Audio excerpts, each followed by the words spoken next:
In this, the last of our summer specials, we bring you a recording previously released on our old podcast site.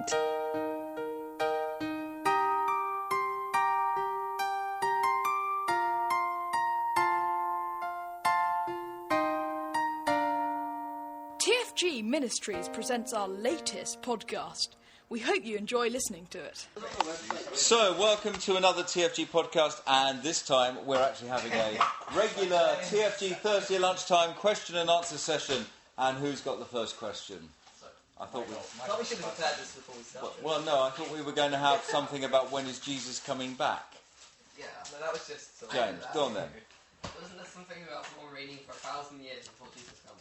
Okay, so there is, in Revelation, the story of, well, not the story, the teaching that Jesus will reign for 1,000 years, and now there are three viewpoints about what that means. And these are called premillennialism, postmillennialism, and amillennialism. A millennium is 1,000 years. That's the only barrier. The post-millennialists believe that hang on, I've got to get this right, because I always get these confused, that Jesus will reign for 1,000 years by the church, by Christians, slowly making the world more Christian. So by evangelizing, we go out into the world, more people become Christians, and actually there comes a point where it looks like Jesus is beginning to be, Jesus' way is happening in the world. And as that increases, at the end of that period of time, which is maybe only figuratively 1,000 years, Jesus comes back and judges the world. That's post-millennialism. Premillennialists believe it's a different way round to that, that the world continues, and then Jesus comes back and says, that's enough, you've had long enough, and then he reigns on earth for 1,000 years, and then there's the day of judgment. And amillennialists, I can't even say these things, amillennialists believe there isn't a literal 1,000 years, but Jesus died on the cross and rose again, and the reign of Christ began then and continues until the day of judgment. And what we have is Jesus is sitting on the throne in heaven, and he is therefore reigning on earth, but that doesn't necessarily mean he gets his way on earth. So that's post-millennial, premillennial and amillennial, and each of those can be subdivided further. There are terms like preterist and all sorts of other things. But that's talking about the fact, significantly, number one, Jesus will come again to judge the world. The exact order of events is debated. Michael has a question. Why does the Bible have to be so ambiguous? Why can't it just say premillennialist light? Because actually the Bible was clear. Jesus will reign for 1,000 years. It's people that have tried to make all these things up and say, well, how does it happen? So it's made up? No. The Bible says Jesus will reign for 1,000 years. That's what God says. That's all you need to know. There is coming a day of judgment and Jesus is reigning. That's all you need to know. We've then tried to work it all out. Now I'm not a post-millennialist. I'm not a pre-millennialist. And I'm not an amillennialist, mainly because I can't say them. I think, well, you know the old story of the elephant. 3 blind people were asked to describe an elephant. One grabbed the trunk, one grabbed the foot, and one grabbed the ear. And the man with the trunk said, this thing is a bit like a wiggly snake. And the one with the foot said, it's a bit like a tree. And the one with the ear said, it's a leaf. And they wouldn't listen to each other because they didn't believe the other was right because they were so convinced of their own thing. And I think there's some truth in each of those different viewpoints. That would be a pre-posterous thing to say, but I'm going to say it anyway. Why couldn't the Bible just explain the whole elephant and just say, okay, this is the thing that's correct? Because God is bigger than an elephant, and God is absolutely, you're never going to get the whole thing in this lifetime. You're only ever going to get a bit of a viewpoint. It's such a long book. It isn't that long. James. You pretty much answered my question for me. Sorry? Never mind. Okay, yeah. For the question. Go ahead. Okay, I thought you had your hand up. Next question? Or does anyone want to add to that? The other question just before we started was, when is Jesus coming back? And that actually, people will answer that differently depending on which of those viewpoints people hold to. The important thing is, he is coming back. Now, we've been through creation and evolution so many times in this group, I don't want to get into that today, but the fact that it probably isn't much longer is believed by everyone. Indeed, by those who believe that creation was 6,000 years roughly ago, they would say there's 6,000 years before he comes back and then he reigns for 1,000 years. That's one of those viewpoints that we've talked about. All I will say is the early disciples lived as though Jesus could come back at any time, and we are supposed to live the same. The actual word to use is Jesus' return is imminent. And imminent is best described by my old story of the bus stop. Have you heard the story of the bus stop? You want to hear the bus stop? Well, a number of years ago there was a March for Jesus in Brent, and it was going from somewhere about 4 miles away from my house to somewhere about a mile away from my house. And I thought, well, I'm not going to drive because whichever way I get there, I've got to get 3 miles back. So I'll take a bus to the beginning and walk back towards my house. And I got down to the bus stop and it said, bus route runs every 5 minutes, except on Good Friday, bank holidays and Sundays when it runs every half hour. And it didn't have a timetable, it just said the bus runs every half hour. Well, I was stuffed because I couldn't leave the bus stop because I didn't know when the bus was coming. Behind me was a sweet shop and there was chocolate calling me. But I couldn't leave the bus stop despite the shout of the chocolate because the bus's arrival was imminent. It could be at absolutely any moment. That's what imminent means. I can't give up waiting for this bus because it could come at any moment. The fact is, I waited 27 minutes and the bus had not come. It was still imminent after 2 minutes, but it didn't come. And after 27 minutes, there was no sign of it. And I was thinking, maybe it's not running today. And then something happened that made me think it probably was. Bus came in the opposite direction. And I thought, okay, the buses are running, the bus is imminent, I've been waiting 27 minutes, they're meant to run every 30 minutes, I really cannot go and get any chocolate. It actually came after 35 minutes, but that's London Transport for you. That's what imminent means. When we have to wait for the second coming, it's imminent. The first disciples knew it was coming at any moment, and we have to know it's coming at any moment. The fact that 30 minutes has passed since they were alive is irrelevant. It's coming at any moment. It might come after 35 minutes. It may not come in your lifetime. It may come in your great-great-great-great-granddaughter's lifetime, but you have to live as though it was going to happen today. It's not going to come in my great-great-great-granddaughter's lifetime. I can promise you that. Because I don't have any children. How do you know? You might get sperm donor. No, wait. I don't want a sperm donor. I'm a man. Now, next question. What if you donate sperm? I'm not going to do that. I have decided. How do you know you won't get like? I know what I'm like. Michael. Why didn't you get the TFL out? Because I am talking of a number of years ago. Number one, as you know, I do not have a mobile phone. Number two, at the time, there wasn't even countdown on the bus stops. There was no TFL app. There was a little piece of paper that said on Good Fridays buses run every 30 minutes. That was all the information I got. I definitely have gone to the sweet shop.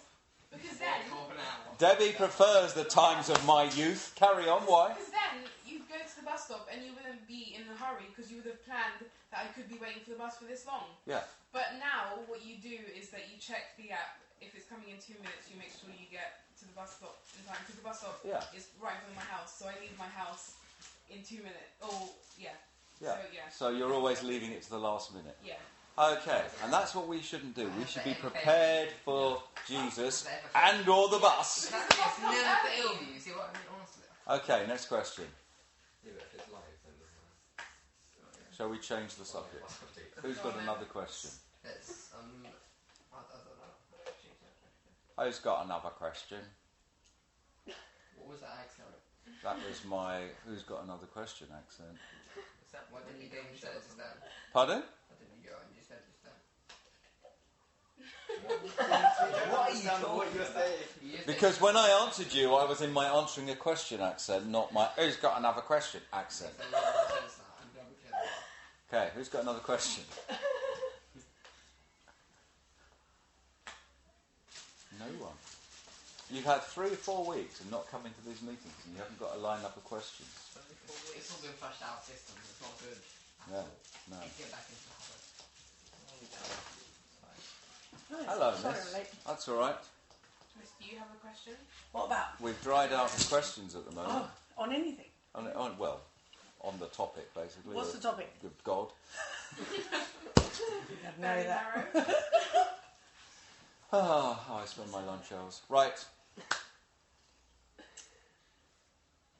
Ben, you must have a question. Benjamin.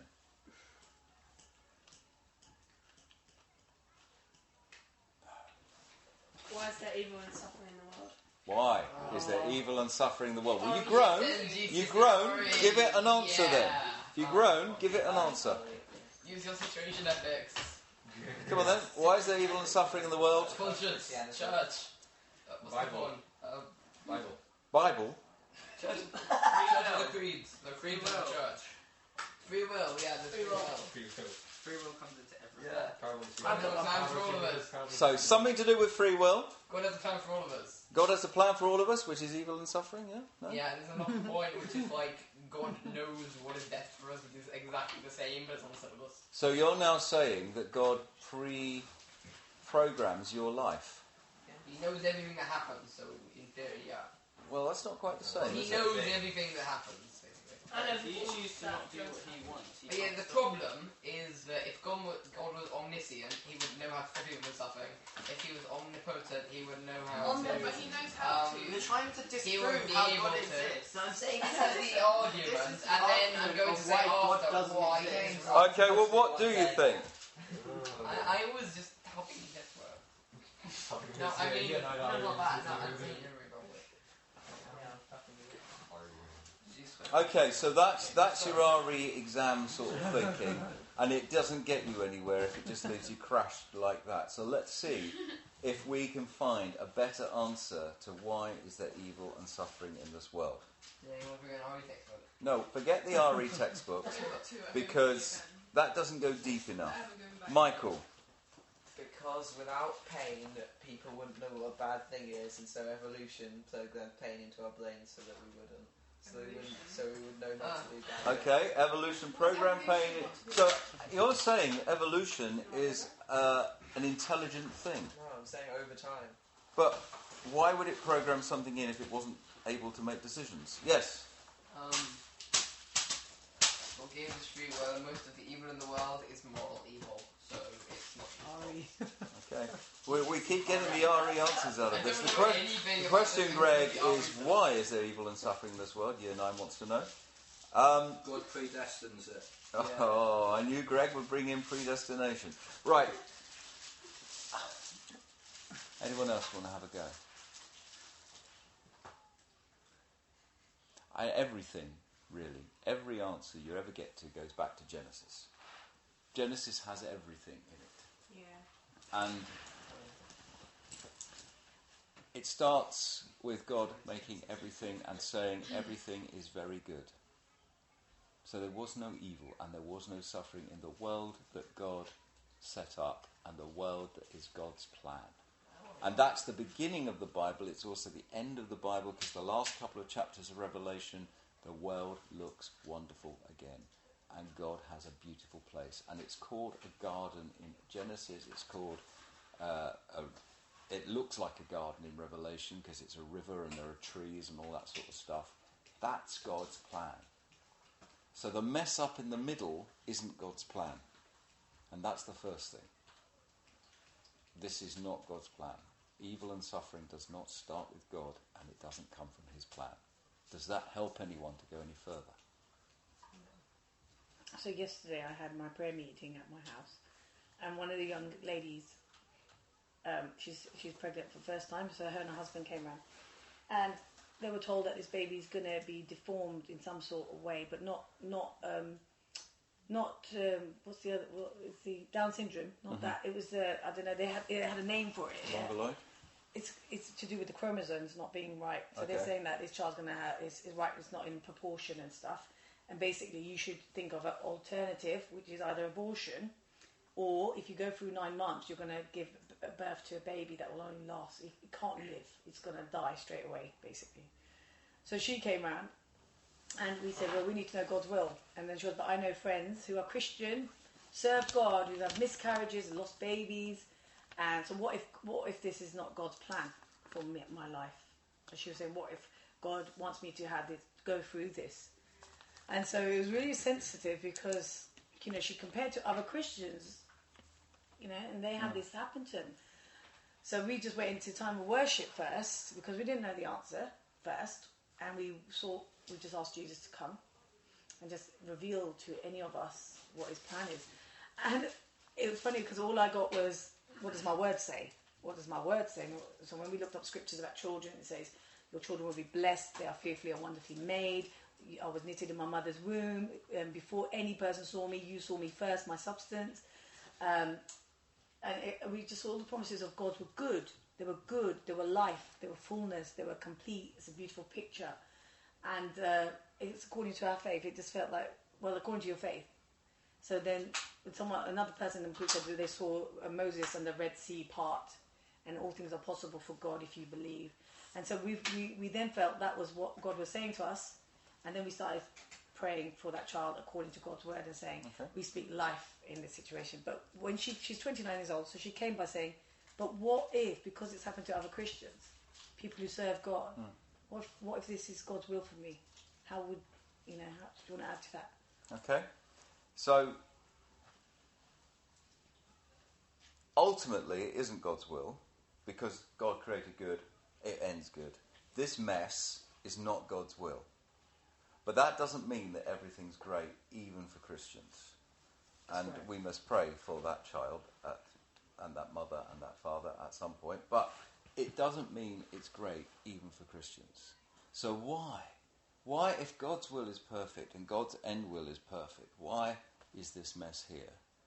And that is because there have been several choices made along the way, both globally and individually.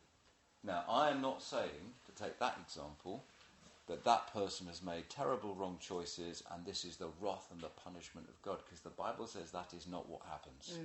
You don't get ill because you have done sin, unless the illness is related to alcohol or drugs, or so there are illnesses that you can say, oh, I did this and I've got that. I smoked all my life, I've ended up with lung cancer. Well, yeah, cause and effect. But on the whole, illness is there because illness is there. Illness came into this world because of sin, and it will catch fire, and people will get burnt, but they may not have been the people that caused the trouble. But that's the way the world is because of human sin. That's one thing. When God created the man and the woman, he said, you are going to have dominion over the earth. What does dominion mean? And don't say cinema. What does dominion mean? Authority. Authority? Power. Power? Rule. Okay, so you will have authority and power and rule in this world. That's God gave that to human beings. What happened straight after God gave that to human beings? Michael? They messed it up. They messed it up and? Turned away. Snake? The waves goodbye. Oh wait. The snake nicked it off them. So there's a mess up because God said we should be in control of the world. We allowed the devil to take control of the world. And even if we hadn't, we don't do it very well. Okay? So we're not listening to God, because God's idea was we would do exactly what Miss Fritz had just said that prayer group did last night. And they would say, God, what is your will in this situation? How do we do this? I've got a friend who was building a ranch for her riding school in Oxfordshire, and they needed to build, and they didn't have the right material, and it was going to cost too much. And she prayed about it, and God said, get them to dig a hole in the ground. And they dug a hole in the ground and found on her property was all the building material they needed buried under the ground. I think it was gravel that we were looking for or something, but something that would make concrete with. And God spoke to them and said, because she asked, and because she has a simple faith, and I don't mean that to be negative, I just mean she trusts God, she was able to find out what God was saying, and God gave her a solution. So if human beings did that, things would be different. But we don't, often. And we don't come to God believing God has the solutions often. And things are bad. And in fact, things are so bad that it would take more than just one of us to solve the problem. So if one of us said, I really believe in God and I'm going to go around the world solving all the problems, you would fail. Because we have very limited spheres of influence. Where you see more people believing and coming together, you will see more miracles. Where you see someone who really gets to this stage where they can believe that God answers their prayers, which is way beyond me, you will see that they see miracles. And God changes things, and God answers prayers. But the mess is because of us. And this is the usual question I say. Stick your hand up. And I did this on Saturday night. Were you in my group or Alfie's group on Saturday night? Alfie's. So you wouldn't have heard this. Stick your hand up. Many of you have heard it. If in the last month and a half you've never done anything that's upset someone else. So in the last month and a half you have not upset anyone else. Right? Well, if God was not going to allow suffering in this world, he should have stopped you before you did that. But God, as David said, gives us free will. We choose to hurt people. That causes suffering. That's on a minor scale. All you did was something maybe that upset their feelings. On a major scale, there are people who go around being very aggressive and being arrogant and being criminals and being warmongers and so on and so on and so on. That's that. James. You said minor scale and major scale. And we've already established what? That we're talking about music. Yes. Good. Okay, well, thank you very much. That certainly rang a chord with me. And let's move on. Next question. David. Do you think that the events that occurred in Genesis, more the eating of the apple and the turning away from Christ, or the fruit, do you think that was metaphorical or literal? Okay, what do people think? Was the story of the Garden of Eden actually history, or was it a fable? Did it happen, or was it just a story to help people understand? Let's hear Michael first. It didn't happen. It was a story. There you go. Thank you. James? I think it did happen because if God has to explain why evil came into the world, then he's not going to make something up because he needs to understand that properly so that we can believe in him. Good. They need a foundation for belief, otherwise there's no point really. Okay. 1-1 so far. Right. Last minute winner. And 5, 6, 7. I will never Don't win know. this. It did happen. I agree with that. Okay. Wait, what? Michael? So there was a talking snake in a garden that we can't find. Just fired. Is that real? I believe it. If you believe anything, you're fish. No, I don't, because I don't believe. There also was I don't a believe talking you donkey. believe. Jesus spoke about Adam as being real. Jesus is described in the New Testament as being the second Adam, or the last Adam, and what Jesus did put right what Adam did wrong. And if the whole of what Jesus did depends on what Adam did, then it's pointless if it was only a fable, because then we might as well say that Jesus' bit was only a fable as well. For those who've come in recently, by the way, this is being recorded to be on a podcast. Really? Yes. Don't tell me that. You didn't use any names, that's why That's okay. I was going to. Anyway, so yes, I would say it's actual history, because the Bible fails to make sense totally if it isn't. Do I believe in a talking snake? Well, I believe that there are created beings that are beyond what we see in our world today.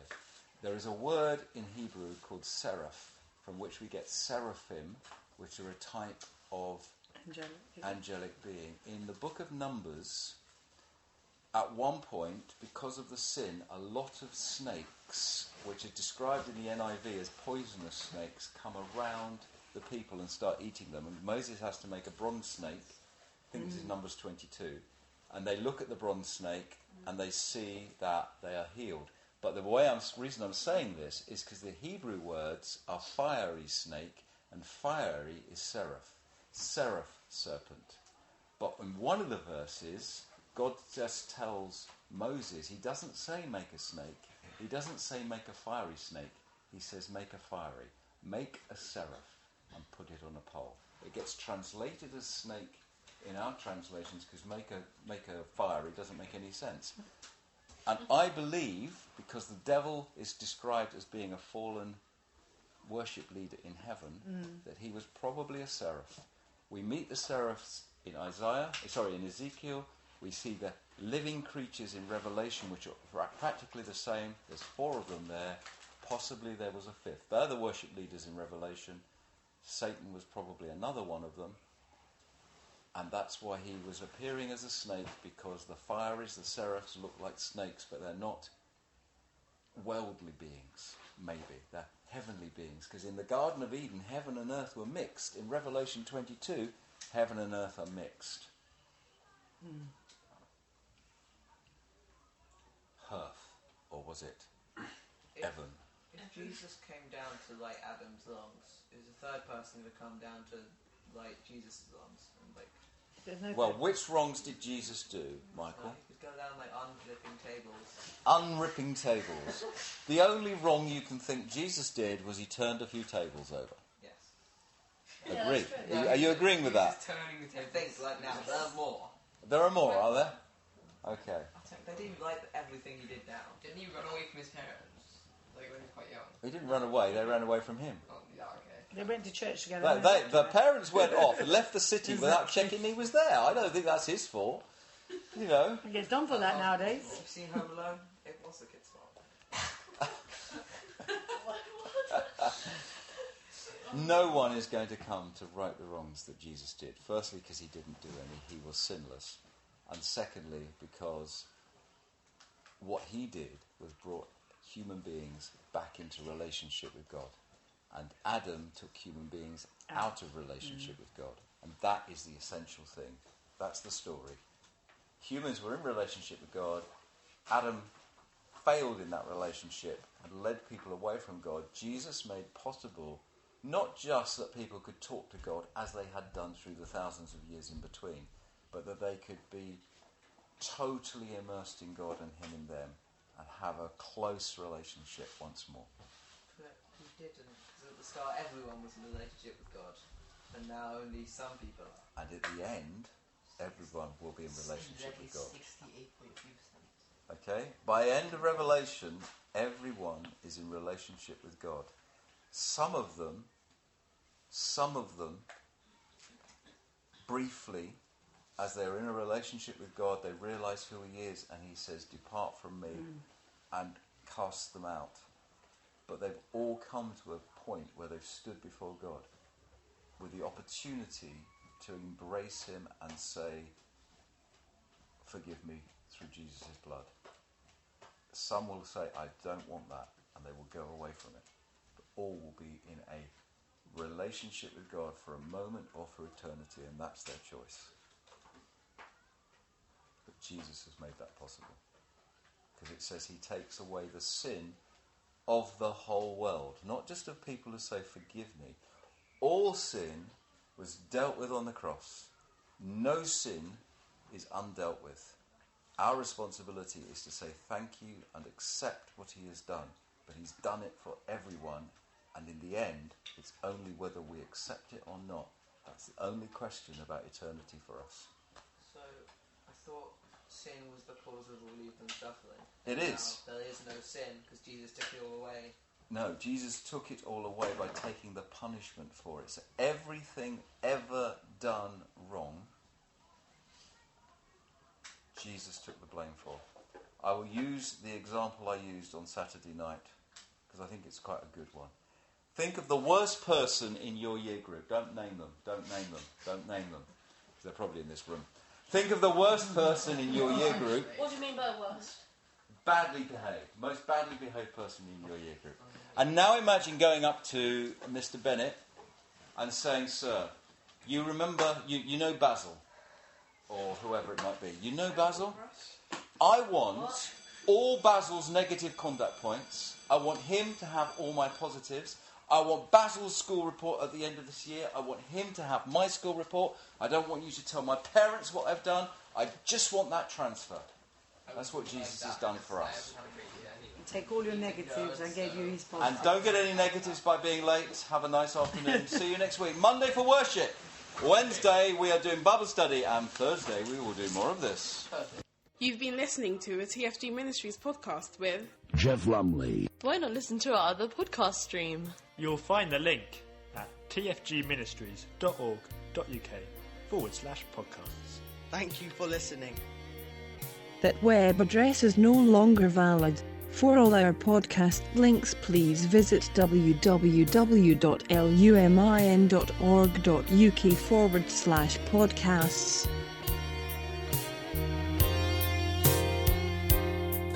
He lived for you.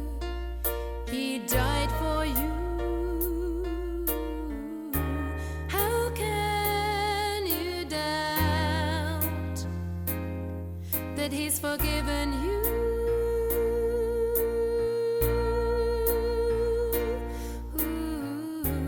How can you doubt that he loves you?